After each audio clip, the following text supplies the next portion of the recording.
عام انتخابات میں مبینہ دھاندلی کے خلاف پی ٹی آئی کا سینٹ میں احتجاج. پی ٹی آئی اراکین کا چیئرمین سینٹ کے ڈائز کا گھیراؤ, نعرے بازی کی.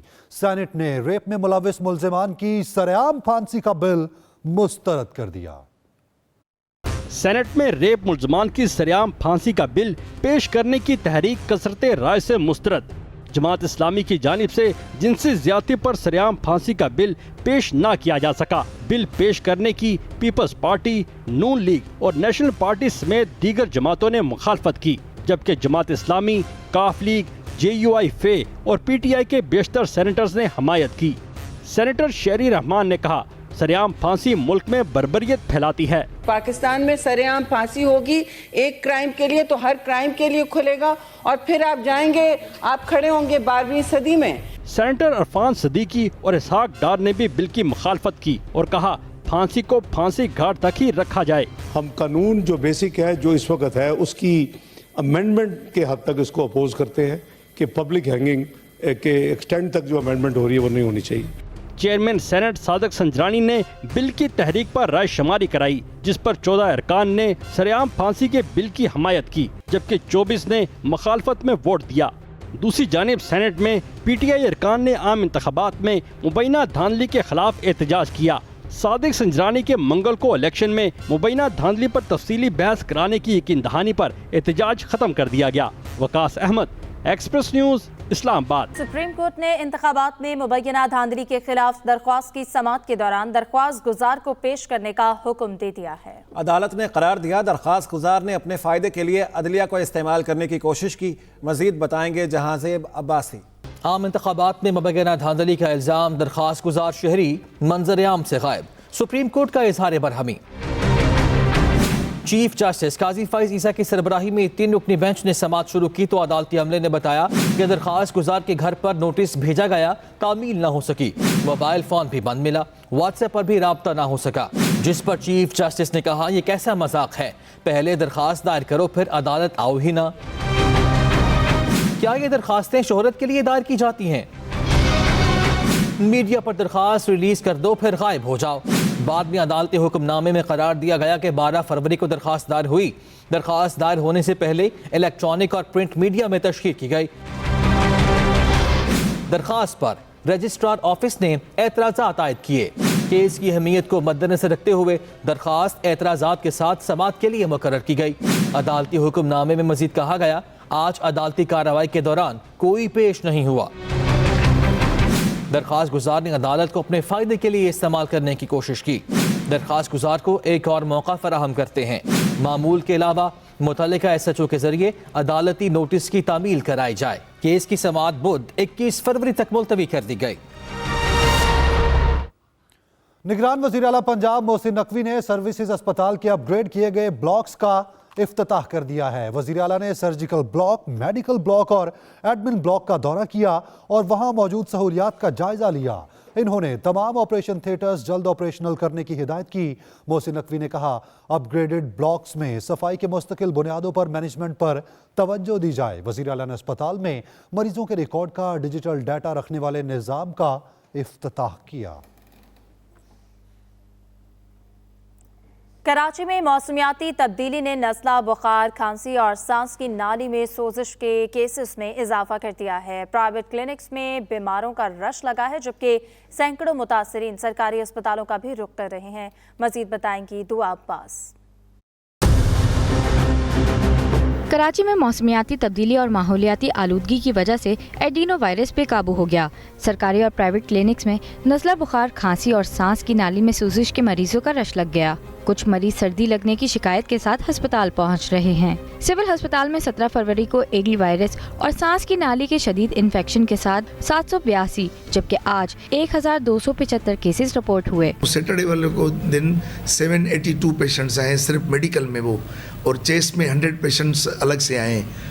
اس میں سے ہی پیشنٹ فلٹر کرتے ہیں, پھر ہم جو کھانسی زکام بخار کا ہوتا ہے وہ میڈیکل میں چلا جاتا ہے, جو چیسٹ انفیکشن پھر اس کی ہو جاتا ہے چیسٹ او پی ڈی میں بھیج دیتے ہیں. اس وقت جو ٹاپ پہ جا رہے ہیں کیس وہ ریسپیریٹری ٹریکٹ انفیکشن کے ہیں. نزلہ, زکام, کھانسی, وائرل انفیکشن 90% وائرل ہے, بیکٹیریل کم ہے.